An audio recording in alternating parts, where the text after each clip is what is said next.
everybody, and welcome to British Isles Council of Prophets. Here we are this morning on this. It's a beautiful morning here in the south of Ireland. I don't know what it's like where you are. I woke to rain this morning, but the skies have cleared and it is just glorious out there this morning. And I'm just looking, my goodness, we've got the British Isles in the house, and we have got Europe in the house. Toulouse, France. Welcome, Louisa. We have Melbourne, Australia. Oh my word. Where else have we got? Trinidad and Tobago. Excellent. We've got Bristol, my old home, my old stomping ground. Oh, it's really good to have you. Do pop up your comments and tell us where you're tuning in from as well, because we love to know who's with us while we're chatting this morning. So this morning, here I am, Louise, in the south of Ireland, and with us is the lovely Chris from the south of Ireland. From Southampton. Hiya, Chris. How are you doing? And we've also got Emma from Glasgow. Now, I think I might be having some internet problems this morning, so I hope I am not freezing on you here, but we will do our best anyway. Monday morning, we want to start you guys off really good for the week, for all that's ahead. We've been having a great chat before we came online this morning about many things, including a whole lot around the mouth, the tongue, the voice. So, Chris, can I ask you to start us off with what you were sensing, what you were hearing the Lord say to you in relation to that? Yeah, it was strange. I was praying yesterday morning and I saw tongues of fire. And I thought, oh, great, Pentecostal, tongues of fire. There's going to be a revival and outpouring. But then I just felt these weren't right tongues. These tongues did not look like revival tongues. And the Lord said to me, stick out your tongue. You know, when you stick out your tongue with a doctor, he looks to see what's going on inside. And I knew that these tongues of fire were not good tongues, that the Lord was saying, you know, I want to purify the tongues in my body, in my people. That there's a lot of tongues out there that aren't reflecting me. You know, the body of Christ should have does have the mind of Christ, and the mind of Christ is how love thinks, and out of our heart we speak what he has to say, and he's got a lot to say at the moment about our tongues, about purifying our tongues, that the tongues of fire we've got are not the tongues of fire that will bring revival, you know. And I know Emma was picking up on that, which was really exciting, that she had a similar word. So I just think it's time that we stick our tongue out and we let the Lord examine what's going on in our hearts so that our tongues are purified. Yeah, absolutely. Emma, come in on that. Yeah, I mean, I just want to do a virtual high five to Chris, because I think, you know, we're all on the same page here this morning. And, you know, I raise teenage boys at the moment. That's the age my little ones are at. And what I make them do is every time they say something nasty one to another, they've got to say 10 good things. I make them, that's their punishment. So punishment, say nice things is a punishment. I know that sounds odd, but they do. They have to override what they have said negatively with 10 positive things. You're my favorite brother. You know, you're a gift of God to me. I love your sense of humor. You've got lovely hair. You know, and you can see them. What a strain it is to actually turn yourself around sometimes, and what a force of determination it takes to put new words in your mouth. And I watch that as they wrestle with that, and all those kind of things, those exercises that we've done over the years. You know, you can put your arm out and somebody can lean on it, and if you're hearing negative things, they can push your arm down really quickly. But if you're hearing positive things, it actually changes your ability to keep your muscles strong. It's almost instantaneous how we can alter our strength by the tongue. And the Lord said to me that we have been in the century of the untamed tongue. And obviously we've witnessed that and harnessed that mostly in social media, but our words have sown dangerously. And I felt like the Lord was saying that our words have probably released the opposite of revival, which is terrifying, isn't it? We've released destruction, exhaustion, impoverished We've suppressed the move of God with our mouth, and if you talk hatred, you reap insurrections and riots. If you talk fear, you reap distrust and isolation. If you talk criticism and ugliness, you reap deceived opinions. If you talk, only about yourself, you're going to reap isolation. If you talk selfishly, you're going to reap inequality in your nation. And actually, if you talk down other nations, and here's the big one nationally, if you talk down other nations or do what the British Isles has done in closing the International Development Department and spoken loudly in word and action that it's cutting foreign aid, I think you sow a justice of God because you're not seen as a trustworthy nation. And so I think that, are we a trustworthy nation because of our tongue? No. Are we trustworthy individuals because of our tongue? No. Wow. Wow. Very strong. That is so challenging, because the other thing about it is that if we just close our mouths and say nothing, it actually doesn't deal with the problem, because it's a heart problem. We need to deal with our hearts before the Lord. And can I just say to all of us online, it's not that the grumbling or the negativity is the issue. It's what you do with it. Take it to the Lord. Talk to him. He's very happy to hear the negative and to turn it round, to give you his perspective, which is an incredible healing thing. Then you can share your true heart with the rest of the world. I just love what you're saying. It's a heart problem, says Sharon Ann McKenzie. Absolutely. If ever there was a strong word to start the week with, it's like check what's coming, check what's in your heart and check what's coming out of your mouth. I mean, as Emma has said, we have seen in the last season, it's all over the place. Everybody, the right to speak what you feel and you think is out there. It's the spirit of the age. But actually, God has a different economy on this. Go speak to him about exactly. Use your rights before him and allow him to cleanse our hearts. Just thinking about Isaiah in the temple, and oh my goodness, and those live coals touching his mouth. And if ever we need a time where the live coal of the Spirit of God touches our lips to change what we're saying, to change our hearts, we need that. I've been thinking about the mouth as well, and the tongue. So we'll keep on the theme for the moment. I have heard a single angel singing in the last little while, and particularly the last few days. And can I say, this sound is pure. It is the purest sound. It pierces my heart with its purity. And I've been asking the Lord about it. And he's been speaking to me about the return of the song. And of course, where does the song come from? The song comes from your heart, but it comes out of your mouth. And he is right now moving on the hearts of his people to release a new song to him. And he's been talking to me again about worship. And I'm sure that he's been talking to many of you online on the same theme. And he said to me that as far as corporate worship is concerned, he said, I had to shut it down because it cannot carry the glory that the next season is going to contain. And, even the best of what we had in the old season is not going to be enough, I'm going to say, for the new season. And I'm like, Lord, what is this new season about, this new season of corporate worship?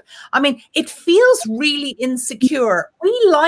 We like our songs. We like the way we worship. It's a very comforting thing to walk into, particularly a church building, to hear familiar songs. There's something incredibly heartwarming about it. And the Lord is saying, that was great, but I'm taking you on to something new. I'm dealing with hearts, and what is coming is sincerely going to show my glory and my power in a new way. So I'm going, oh, wow, this is going to be fantastic. And this is what he said to me. that he has dismantled the platforms of praise, and he is bringing forth a new song of extreme worship. And this extreme worship is going to look like extreme foolishness and extreme weakness, which will bring the extreme power and presence that we have all prayed for and longed for. The longing for him being so clearly among us in a greater way all the time. And just a few things that he said to me, I'm just going to put these out to you. A few words that about it being undignified, vulnerable, spontaneous, prophetic, childlike. That's really challenging. Childlike worship, face to face, shockingly intimate, raw, violently real, violently authoritative. It's like as if in the childlike way and the meekness, a power is going to be released. There's going to be a purity on it, like that angel that's going ahead, waking up the song of the people again. And the fear of the Lord is going to be in our worship. And particularly, I mean, I know we all love that verse in I think it's Psalm 22, isn't it? Where the Lord he inhabits the praises of his people.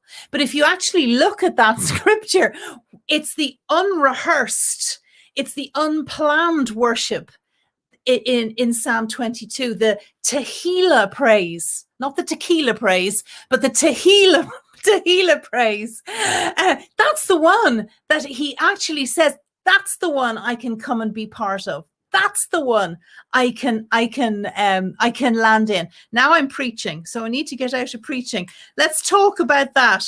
The song of the Lord. Emma, Chris, have you any comments on that? I just wanted, as you were speaking, what came to mind was the Lord saying, there's another kind of worship that I want to deal with, and that's flattery, human worship. You know, that comes out of the tongue, even if it's on the written page. And this has bothered me for some time. And what you just said just sparked it again. The number of times I see on Facebook, yes, wonderful word, wonderful word, wonderful word, when someone puts the word out. And I think, does no one have a different view? There's a danger that we put people on the pedestal, whether it's a prophet or whether it's our favourite speaker. It's a great word, Fred, great word, Mary. But, you know, at the end of the day, have you weighed and judged that? Be careful, even false, small flattery. It doesn't seem like much, but actually it's a form of worship because it's not real. Flattery is saying things that you think what people want to hear. It makes you look good, it makes them look good, and it's not real. So I think the spirit of flattery needs to be dealt with. We need to be mature. We need to say, yeah, that's a good word. No, that's not so good.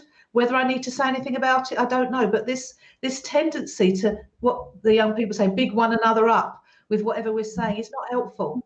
We need to iron sharpen iron. We need to be honest with one another and know that we don't get everything right.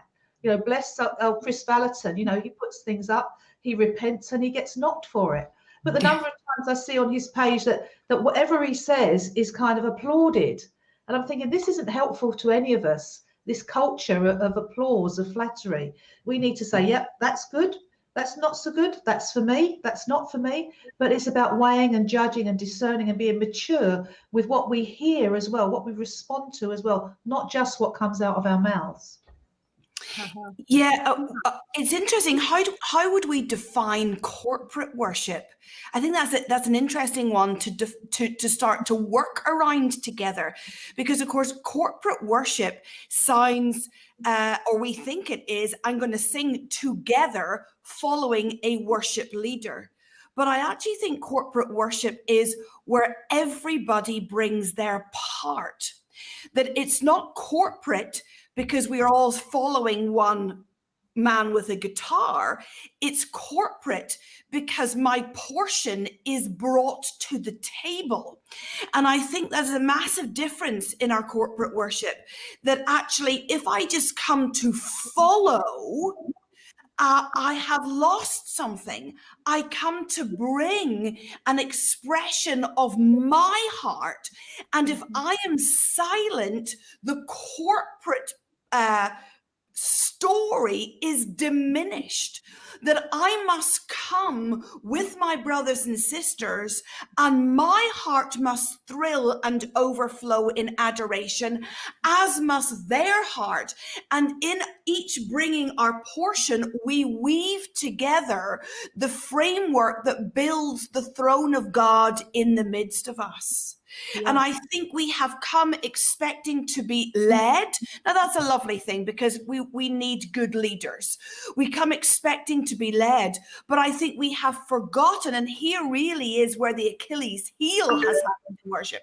We come forgetting that I must bring my heart to the table, and I must bring a sacrifice of praise. I must climb on the altar. I must open my mouth. I must engage my body. I must liberate my physical frame from containment, and I must bring an offering to God, just as the person next to me must bring an offering to God. And I think it is that builds corporate worship. And I think that's what we lost. We lost that determination to make a sound ourselves. Yes. But I think we've learned that as church, haven't we? And the hope is that we will not go back. Can I just say, guys, to decide we're never going back to this, to the only way of worshiping which we got into, which was that the PA system held the sound, and the sound of my individual voice within a group of people was lost. I couldn't even hear my own voice. I mean, why have we had gatherings where actually people stand there and they don't sing? It's only as it comes up and out of our hearts, actually, does it create. It doesn't create while it's just inside of ourselves. And just going back to that whole thing about the return of the song, the great thing about this is, for all of us and all of you guys online, just enjoying your comments as they're coming up just about that, you're not going back to cookie cutter worship, bringing that offering of praise. You know, I do believe we're going back to origins in worship, where it's going to be incredibly creative, and it will be even where in groups of people, we will stop, we will even go, we will hear a sound coming from somewhere, and we will create in a moment something new. Now, some of you guys have maybe already been part of that kind of way of worshiping, but there's something incredibly new that's coming, that's going to feel like, oh my goodness, this is the way I was made for this. But we need to push through what we believe is what actually, and what, going back to what Chris said about flattery, even what the person beside me is going to think, or the person across the way, or the people that I am with are going to think. Because you know what? This has to be for God and for Him alone. I mean, why is it that it's the last thing that I think the Lord is going to restore to the church in this reset time? Because it's so important to Him. The worship of God is the most important thing, and that's why I believe it's going to be the last thing that's actually restored in this reset season. And just to say, I don't know about the rest of you, but I've probably sung less in the last year than I have in the last, I don't know, countless years. It's just like as if it wasn't the season for singing. But actually, you know what I love most in worship, even in our own home? I love when I hear, one of my daughters loves to sing. I love when I hear her singing in her room. My husband loves to sing in the shower. Now, can I tell you, it's not the greatest sound.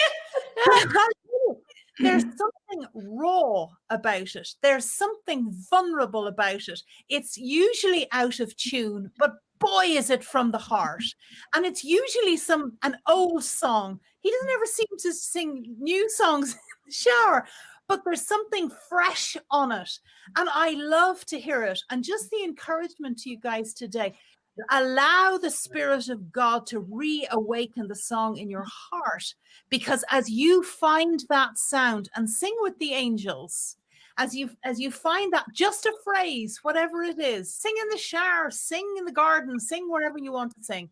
But that is going to be what is going to be the seed for when we're back corporately. Your husband is in the comments saying he's offended. We have to say, Nigel, I'm sure you sound like an angel. Do you know, he sings this, do you know that song? It's an old one, Blessing and Honor, Glory and Power. Blessing and honor, glory and power. Yeah. And then when it bursts into the chorus, your kingdom shall reign over all the earth. And oh my goodness, shall reign over all. He takes off. But this is what we need: raw worship and raw praise. Girls, speak. Chris, over to you. Yeah, we were talking earlier, and one of the things that I've been prayer journaling is, how do we gather in this new season? You know, we're meant to gather. We're not meant to be on our own. We're not meant just to go to conferences online. So how are we meant to gather? Yeah. You know, and the Lord was causing me to look at monastic lifestyle, and I have no history, no experience of that. So I've been reading around it, and how the monasteries, where the Celtic monasteries were also male and female, where they were in the middle of the community, they served the community. There were places of healing, places of learning, places of pastoral care, places of worship, places of prayer. And I just felt that that's what's coming, that people are going to be moving around and gathering, not literally living in a monastery, but gathering in community, to be the kingdom of God where they are. Lots and lots of small communities, but then also bigger gatherings, as you were saying earlier, Louise, you know. And I don't think just for worship, I think there's going to be evangelistic gatherings where people will come, but where do they go? Where do they go once they've changed their life, they've chosen Christ? They need to go into Christ-like communities. And I just see that lots of people are gathering together, maybe not physically even, but I think there'll be a lot of physical relocation, reconnection. You know, there's lots of people reconnecting. Even in the last week, people I haven't heard of for 15, 20 years, mainly in Northern Ireland, funnily enough, suddenly making contact. And I'm thinking, wow, what is this about? He's reconnecting us with different people, which also might mean that he's moving us on from certain people that we love and we bless, but it's time to relocate in the spirit, relocate in terms of gathered communities, small communities, and understand that there still will be the large, but it'll be for a different purpose. It won't be for performance purpose, for want of a better word. It will be for specific purpose that the Lord anoints. That might be evangelism, that might be worship, that might be preaching, teaching, but it's these small communities that will have the life for the new season. Oh, I mean, my whole being just wants to resonate with that, because you can feel the glory of God on house moving. You can feel the absolute pressure that God is putting righteously and rightly to shift people. That I do believe we are entering one of the most key times where there is a grace for relocation. And this sense of the Lord saying to me in a dream last night, it's a day of new marriages. It's meaning new covenants, not necessarily about, you know, stay with your spouse is the point I'm saying, but new marriages in terms of covenant relationships and forming new communities, new alignments. And I heard the Lord say this: are you going to stay married to the old, or are you going to shift and marry the new? And this sense of God wanting us not just to like the new or want the new, but to come into covenant relationships where we see the new. Now, I'm the second I say that, I can feel like a demon around my throat. Seriously, and it can just jolly well get lost. But you can feel the power of God on, will you marry covenantally, or come into alignment where you should be in the new relationships. And that sense of God saying, you're going to have to shift. And I don't know about you, Chris and Louise, how many times do we run training conferences and training schools over the years, and people say, oh, but my church doesn't do this. Oh, but my church doesn't do that. Oh, but my church won't let me do that. And yes, you want to promote faithfulness and you want to promote loyalty, because we all love those kind of values. But there are times when God says the season is shift and move, relocate, re-covenant, cut new covenants, come into new alignments, go where the new is, go where the life is. And can I say, whatever it costs, you need to do that. And sometimes we're in Ecclesiastes where it's a time to embrace, and sometimes we're in Ecclesiastes where it's a time to refrain. And so sometimes you have to refrain from the places that you have aligned that are not right. And sometimes you got to turn and you got to embrace somewhere else. And boy, is it that season. The grace to sell houses, the grace that God's going to give even for new financial packages to be able to buy new properties, I feel is rich in the atmosphere right now. Whoo, feel excited. Yeah, absolutely, Emma. Yeah, I don't know about Chris, whether you're moving or staying, but I know we just had the estate agent around 2 weeks ago to start the process for putting our own house on the market. No idea what we're doing or where we're going, but knowing that it's time to sell up because it's a new season. Really strong. I'm sure there's many of you who are connecting with that whole word. I love what you're saying there about married to the old. No, let's covenant with the new, moving into the new. If ever there was a time, forgetting what is behind and pressing on towards the goal, because we want to be where God is more than ever before. And there's a huge impetus and momentum on that. Well, guys, Christine, can I just ask you any final comments, because we're coming to the end of our time? Any final thoughts? I think one of the prophetic signs that is really encouraging me is, I don't know if you've heard about Eric Johnson, Bill Johnson's son. Mm-hmm. You know, he was put into leadership to take over from his dad, and then unexpectedly he and his wife felt the Lord say, you know what, we need to leave. This is not what is for us in the new season. Shocked everybody. And so they've now left and they don't know where they're going. I think this is an amazing prophetic sign. Yeah, I would agree. That someone who had the church that is, you know, amazing, gave that up, not knowing where they're going. I think that's a wonderful sign. Chris, can I ask you this? What one thing do you think the prophets need to know in this season? Because you've been round the block in the best sense of that, you know. And I remember when I was very little hearing your name, you know, it's that I hope that comes with honor and not like sounding like you're old. But, you know, we don't often have you on here, and you carry such wisdom and insight. Shoot from the hip and tell us, what do you think the one thing that the prophets need to know in this season? I think they need to be a community within a community. I think it is about really learning to be together, to understand our differences, to be a sign and a wonder, because prophets are known for being lone rangers. And I know what we're doing now is part of that, but I think it is about going much deeper in terms of being a community that is cohesive yet diverse and can bless one another. You know, someone once said to me, go where you're celebrated, not tolerated. You know, and it's not about being celebrated as such, but we need to celebrate one another. But it's that digging down into community that will make us a sign and a wonder, but also mature us even more, even though I'm that old.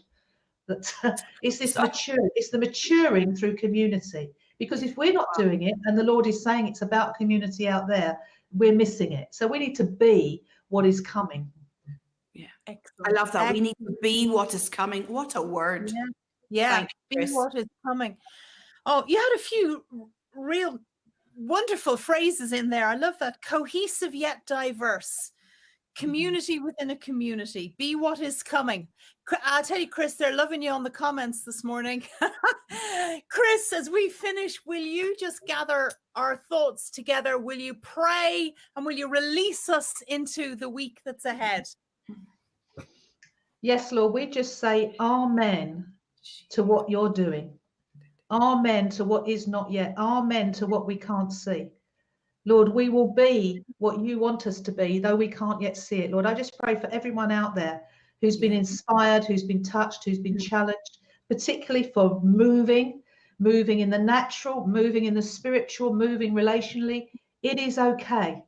It is okay. It is well. It is the safest place to be, to go out not yet knowing where you're going. So I bless the going out for all of us, not yet knowing where we're going, because that is the walk of faith. Bless you all. Amen. Yeah. Thanks, Chris. Thanks, Emma. Everybody, we're back on Friday, 9 o'clock. I'm not sure who'll be on, but it'll be three wonderful. Simon. Rebecca and Liz. Liz, which Liz? Liz, right? Yeah, excellent. Brilliant. Guys, have a great week and we'll see you on Friday. Lots of love. Bye.